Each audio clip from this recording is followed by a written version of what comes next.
জাতির বিভাগের কাছে রাখলাম যে সরকারি কর্মচারীরা কত নির্যাতন এবং নিপীড়ন অবস্থায় তারা বসবাস করতেছে। তো কেমন আমি সম্ভব হতে আমি পারে? আপনাকে একটা জিনিস বলতে চাই, যেমন প্রথম থেকে দ্বিতীয় ধাপের পার্থক্য হলো 12,000 টাকা।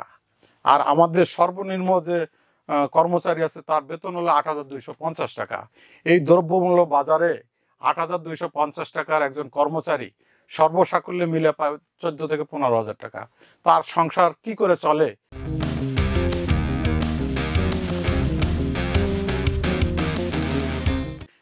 ছয় জনের একটা ফ্যামিলি ঢাকা শহরে বা যে কোনো জায়গায় চলতে পারে কিনা, এটা আমি জাতির কাছে এই প্রশ্নটা রাখলাম, জাতির বিভাগের কাছে রাখলাম যে সরকারি কর্মচারীরা কত নির্যাতন এবং নিপীড়ন অবস্থায় তারা বসবাস করতেছে।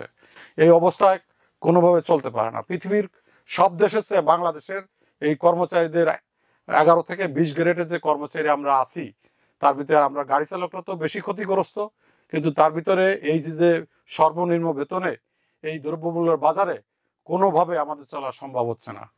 কাজে আমি সরকারের কাছে এবং মাননীয় ডক্টর মোহাম্মদ ইউনূস স্যারের কাছে বিশেষভাবে দাবি রাখবো যে আপনি কর্মচারীর মুখের ভাষা, চোখের ভাষা বোঝার চেষ্টা করেন অতি দ্রুত, এবং 15ই ডিসেম্বরের মধ্য পে স্কেলের গেজেট ঘোষণা করার ব্যবস্থা করুন।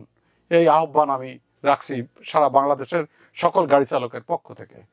আপনাদের কেন্দ্রীয় কমিটি রয়েছে বাংলাদেশ সরকারি গাড়ি চালকদের, আপনারা মূলত কি কার্যক্রম চালান?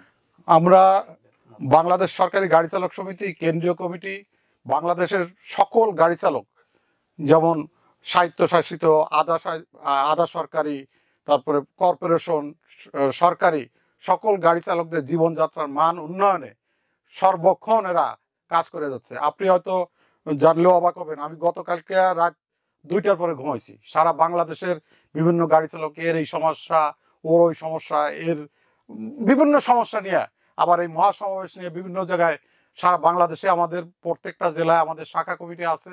ঢাকা মহানগরের প্রত্যেকটা দপ্তর অধিদপ্তরে আমাদের শাখা কমিটি আছে। আমি যেমন এখানে যেমন কেন্দ্রীয় কমিটির সদস্য সচিব, আবার তেমনি সমবায় অধিদপ্তরের ওখানে আমি গাড়ি চালকদের সভাপতি। কাজেই আমি আপনারা মূলত গাড়ি জি চালকদের জি গাড়ি চালকদের সুখ দুঃখ নিয়ে তাদের জীবনযাত্রার মান উন্নয়নে সর্বোচ্চ কাজ করে যাচ্ছি আমরা আর কি।